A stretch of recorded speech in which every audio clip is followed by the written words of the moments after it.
Ya, pada pertemuan hari ini kita masih akan membahas mengenai tabel kontingensi 2x2. Permasalahan yang kita bahas adalah mengenai data percontohan binomial, data percontohan multinomial, serta menghitung beda proporsi dan juga resiko relatif. Baiklah, mari kita simak dulu video penjelasan berikut ini.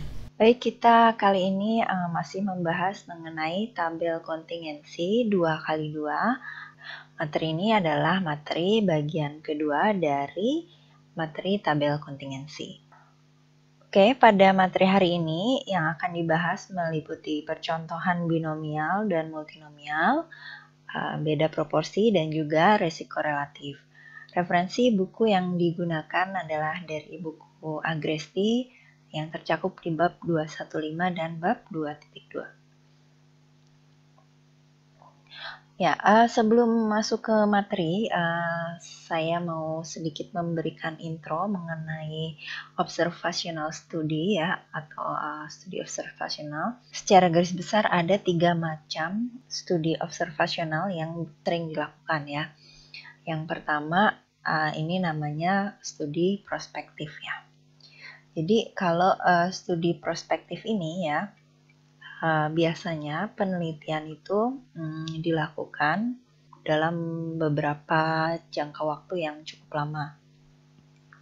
Di sini contohnya ya, penelitian diambil sekelompok remaja ya, lalu 60 tahun kemudian diamati lagi orang-orang yang telah diambil sebagai contoh ya, lalu dicek berapa orang yang masuk ke dalam golongan perokok, berapa yang bukan perokok. Nah, dari masing-masing kelompok ini nanti juga dicatat berapa yang menderita kanker paru-paru dan berapa juga yang tidak, gitu ya. Nah, yang seperti ini dinamakan studi prospektif. Oke. Nah, sekarang studi yang kedua ya. Yang kedua ini adalah retrospektif. Bedanya di sini adalah kita menentukan dulu berapa banyak contoh yang akan kita ambil dari orang yang sehat ya, dan berapa banyak contoh yang kita ambil dari orang yang sakit. Sakit dalam hal ini kanker paru-paru. Oke, nah nanti dari orang yang sehat ini kita tentukan berapa N1-nya ya, lalu orang yang sakit juga kita tentukan mau mengambil N2 sebanyak berapa.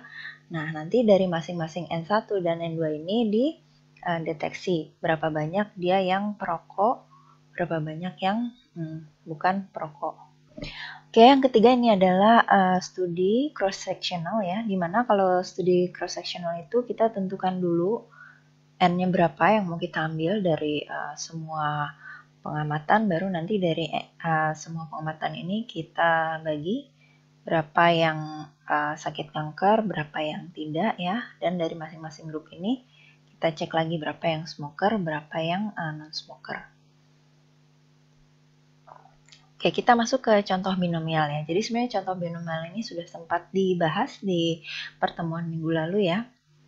Nah, di sini kalau kita lihat dalam bentuk tabel kontingensinya ya, jadi contoh binomial ini di mana yang fix atau yang kita tentukan adalah jumlah N1 dan jumlah N2. Ya, ini seperti kasus yang retrospektif ya. Jadi nanti pengamatan pada grup pertama dan grup kedua ini masuk ke dalam contoh binomial, sehingga sebaran dari datanya itu mengikuti sebaran binomial. Berarti dalam hal ini sebaran bersama untuk X dan Y ini jadi tidak berarti. Namun sebaran bersyarat untuk Y pada setiap level X itu yang berarti. Oke, selanjutnya kita masuk ke contoh multinomial. Ya, masih sama dengan yang sebelumnya ya, jika kita punya N1 dan N2-nya yang difikskan ya. Namun di sini kalau tadi responnya hanya 2, kalau di sini kan responnya ini ada 3 ya. Berarti di sini masuk ke dalam contoh multinomial. Oke, selanjutnya ya, di sini ada tabel kontingensi 2x2 ya, responnya juga masing-masing 2 dari 2 grup. Tapi di sini kalau yang kita tentukan di awal atau yang sifatnya fix adalah N-nya secara keseluruhan, seperti pada studi cross-sectional tadi ya. Nah, berarti contoh-contoh yang berada di dalam sel-sel tabel kontingensi ini termasuk contoh multinomial. Ya, kita masuk ke perbandingan yang pertama ya, yaitu beda proporsi. Oke, jadi di sini ubah respon yang memiliki dua kategori ya, biasanya itu sukses dan gagal, ini disebut sebagai peubah biner. Lalu di baris biasanya kita simpan grupnya atau kelompok ya. Di kolom itu ada respon, sehingga di baris 1 V1 adalah peluang sukses, 1 min V1 adalah peluang gagal. Dan di baris kedua, P2-nya peluang sukses dan 1 min P2 adalah peluang gagal. Nah, nanti dari sini bisa kita hitung yang namanya peluang bersyarat untuk di masing-masing baris. Oke, jadi beda proporsi ini dia memperbandingkan ya peluang sukses dari kedua baris tadi. Nah, sehingga rumus beda proporsi bisa kita hitung dengan mengurangkan antara peluang sukses di baris pertama dikurangi dengan peluang sukses di baris kedua. Notasi yang kita gunakan ya di sini ada P1 dan P2, ini merupakan penduga untuk V1 dan V2.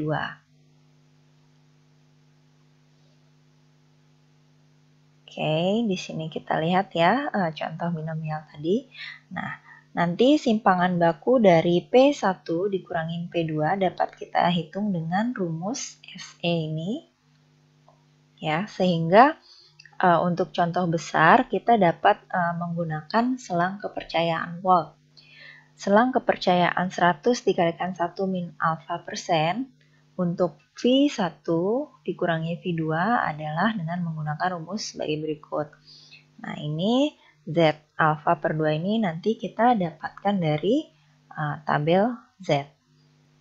Ya, kita lihat ilustrasi berikut ya. Di sini ada sebuah penelitian tentang hubungan antara penggunaan aspirin dan myocardial infarction atau serangan jantung oleh physician di Health Study Research Group di Harvard Medical School. Nah, penelitian ini dilakukan selama 5 tahun ya dengan tujuan pengujian penelitian secara acak apakah asupan rutin aspirin ini bisa mengurangi kematian akibat penyakit kardiovaskuler.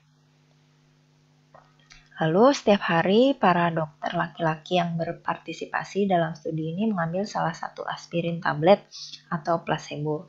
Jadi di sini ada yang benar-benar dapat aspirin, ada yang hanya dapat placebo. Namun si objek penelitian ini tidak tahu ya mereka dapat obat yang mana, hanya si peneliti yang tahu catatannya. Oke, dan ini hasilnya. Nah, sekarang pertanyaannya apakah konsumsi aspirin secara reguler ini bisa menurunkan risiko gangguan kardiovaskuler? Sekarang kita lihat ya. Yang pertama ini peluang yang terkena serangan jantung dari grup yang memakan placebo. Di sini didapatkan 189 ya, dibagi dengan total di grup tersebut ya, 11,034 ya, berarti ini peluangnya 0,0171. Nah, sedangkan yang kedua itu adalah peluang yang terkena serangan jantung dari grup yang memakan aspirin.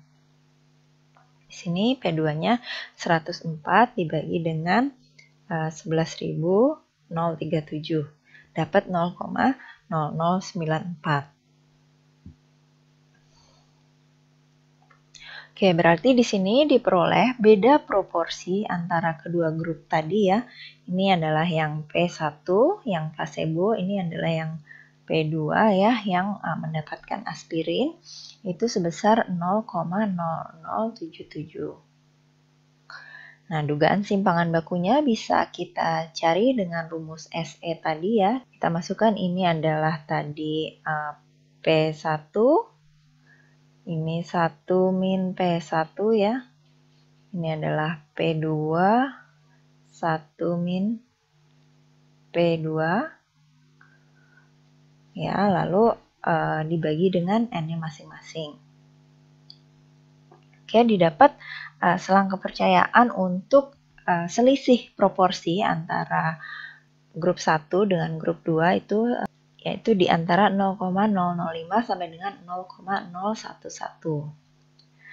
Nah, karena selisihnya ini positif, artinya di sini V1 ini selalu lebih besar daripada V2 untuk laki-laki ya. Konsumsi aspirin dalam hal ini ya dapat mengurangi risiko serangan jantung ya. Karena kalau V1 kan tadi peluang yang terkena serangan jantung kalau hanya meminum placebo kan. Berarti kalau yang minum placebo peluangnya lebih tinggi, berarti memang aspirin ini lebih efektif.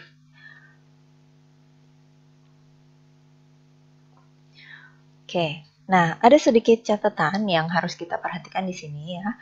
Beda antara dua proporsi ini seringkali menjadi lebih penting ketika kedua proporsi itu mendekati 0 atau mendekati 1 ketimbang ketika keduanya mendekati 0,5. Maksudnya di sini ya, misalnya ya, beda antara proporsi 0,10 dan 0,01 itu sama aja dengan beda antara proporsi 0,410 dengan 0,401 kan, bedanya yaitu kan sebesar 0,009 kan di sini kan.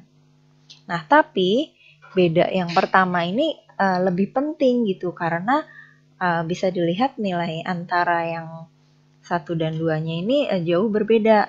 Sedangkan di yang angka yang biru ini, meskipun bedanya sama, sebenarnya nilai keduanya ini relatif mirip gitu.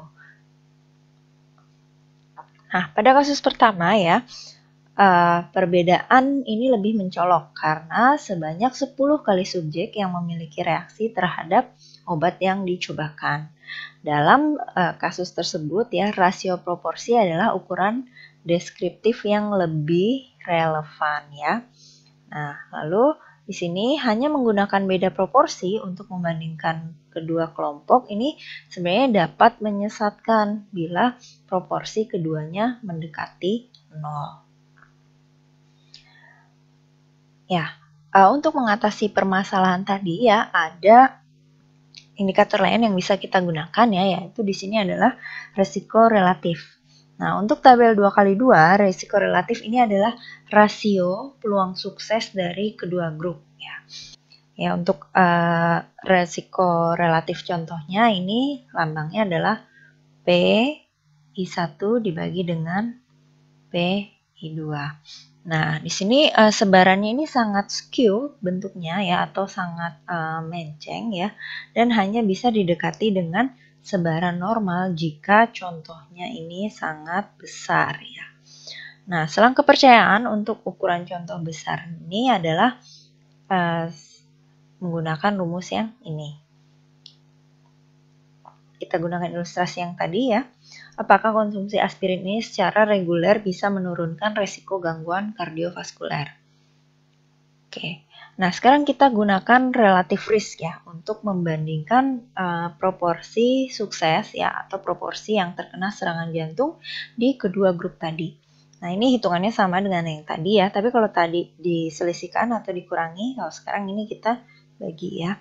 Nah ini didapat resiko relatifnya adalah 1,818. Nah selangnya 95% untuk resiko relatif adalah 1,43 sampai 2,3. Nah ini nilainya itu jauh di atas 1. Sedangkan kalau tadi selang untuk beda proporsi hanya 0,005 sampai dengan 0,011. Ini sedikit di atas 0 gitu ya. Ya, ini adalah sintaksis yang bisa kita coba ya. Jadi Yang pertama kita kasih namanya datanya dulu. Di sini saya kasih nama data aspirin. Ini bebas mau apa saja. Lalu input. Ini masukkan grupnya. Terus tadi status serangan jantungnya ya. Ini saya kasih nama myo. Mau kasih nama yang lain boleh. Lalu count-nya ini berapa? Ini adalah frekuensinya ya. Terus 2 akeong ini artinya setelah kolom yang ketiga kalau ada input lagi itu berarti balik lagi ke kolom yang pertama.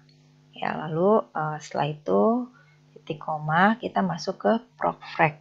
Seperti sebelumnya ya, saya masukkan order sama dengan data supaya nanti tabel kontingensi yang dihasilkan itu sesuai dari data yang kita masukkan. Lalu ini saya tambah weight count ya, karena ini sudah berupa data tabel kontingensi. Lalu saya bikin cross tab-nya menggunakan tables. Grupnya di cross dengan Mayo tadi ya. Nah, terus saya minta keluarkan chi-square-nya, relative risk ya, 0%, no row, no call, artinya tidak mau mengeluarkan persentase terhadap total, terhadap baris, dan terhadap kolom. Expect ini mengeluarkan nilai harapannya. Expected ya, sorry ini agak turun ke bawah. Lalu kita run. Nah, ini outputnya ya.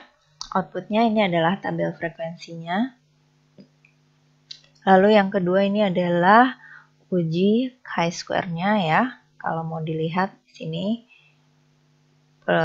p-value-nya kurang dari 0,0001 ya, tolakan 0 berarti memang ada asosiasi antara obat yang diberikan dengan status penyakit jantungnya tadi. Nah, di sini untuk membaca relative risk ya, kita bisa lihat di kolom ini. Estimates of the relative risk ya.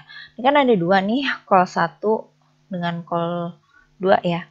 Jadi kalau referensi kita ada di call 1, maksudnya kategori yang kita jadikan referensi itu ada di kolom 1, kita bacanya yang ini. Tapi kalau kategori yang jadi referensi kita ada di kolom 2, yang ini. Nah, tadi kan kita simpan, di sini kita lihat tabel kontingensinya. Nah, yang referensi kita itu maksudnya yang jadi pusat perhatian kita kan adalah yang yes ya, atau yang terkena penyakit jantung. Ini ada di kolom 1, berarti nanti kita bacanya ini yang kolom 1. Nah, di sini didapatkan besarnya relative risk-nya 1,8178 dan selang kepercayaannya antara 1,43 sampai dengan 2,305. Nah, artinya kita bisa 95% percaya bahwa setelah 5 tahun proporsi kasus miokardinal tadi di dokter laki-laki ya yang minum placebo itu antara 1,43 sampai dengan 2,3 kali lebih besar ya proporsinya dibandingkan kasus serangan jantung untuk dokter laki-laki yang meminum aspirin. Ya, ini mengindikasikan bahwa resiko terkena serangan jantung setidaknya 43% lebih tinggi untuk grup yang hanya meminum placebo atau dalam hal ini tidak mengkonsumsi aspirin. Oke, di sini ada latihan dari buku Agresti yang bisa kalian coba ya.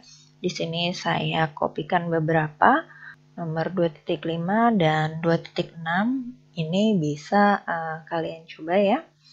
Nanti didiskusikan di kelas atau di praktikum.